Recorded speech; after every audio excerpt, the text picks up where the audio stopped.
Mziki wa singeli unaendelea kukua zaidi nje na ndani ya TZ kwa sababu kama unavyofahamu bifu la wale wasanii wawili, mvutano, lakini pia aina ya mziki ambao wale wasanii wa singeli wawili Pattern pamoja na Dogo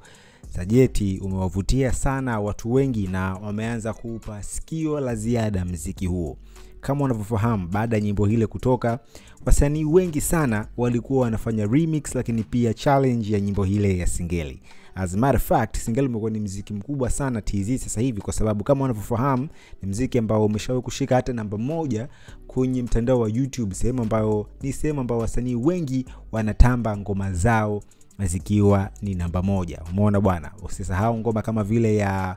Meja Kunta akiwa na Lava Lava Wanga ili trend sana na ikashika namba 1, lakini pia ngoma ya Pita Huku ya kwake Dula Makabila ni ya singeli nayo ilifanya vizuri sana. Sasa kwenye mitandao ya kijamii watu wengi wapenda singeli wameona ile track ya Jux akiwa na D-Voice ni kama ishara ya kwamba singeli sasa imefika muda wa kwanza kwenda international, yani wasanii wa singeli inabidi waache kufanya mauzo show off mitandaoni na kwanza kwenda international, kwa sababu kama unavyofahamu Bongo Flava ilienda international kwa sababu wasanii wao walienda kufanya kazi huko nje. Wasanii wa singeli sasa ni muda wa kwenda kufanya kazi, sio tu kupiga show na kurudi Tanzania, nope, bali kufanya kolabo na wasanii wa kimataifa hata kama sio wakubwa, lakini kuutambulisha ule muziki kwenye jamii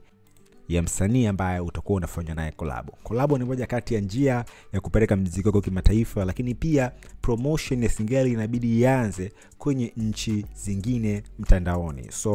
Lakini kwa upande wa D-Voice, msanii kutoka WCB ambaye anafanya singeli, yeye ameendelea kujiimarisha kwamba ndio msanii pekee kutoka kwenye lebo hiyo ambaye anaweza kufanya midundo hiyo ya asili na muziki wake ukatamba zaidi. Shout out D-Voice, unaweza kupita kwenye Instagram yake lakini pia YouTube yake ukaona kazi ambazo anazifanya. Kuna Meja Kunta, kuna Dula Makabila, kuna Dogo Pattern, kuna Dogo Sajeti, Kinanta MC, kuna Mzee wa Bwax na wengine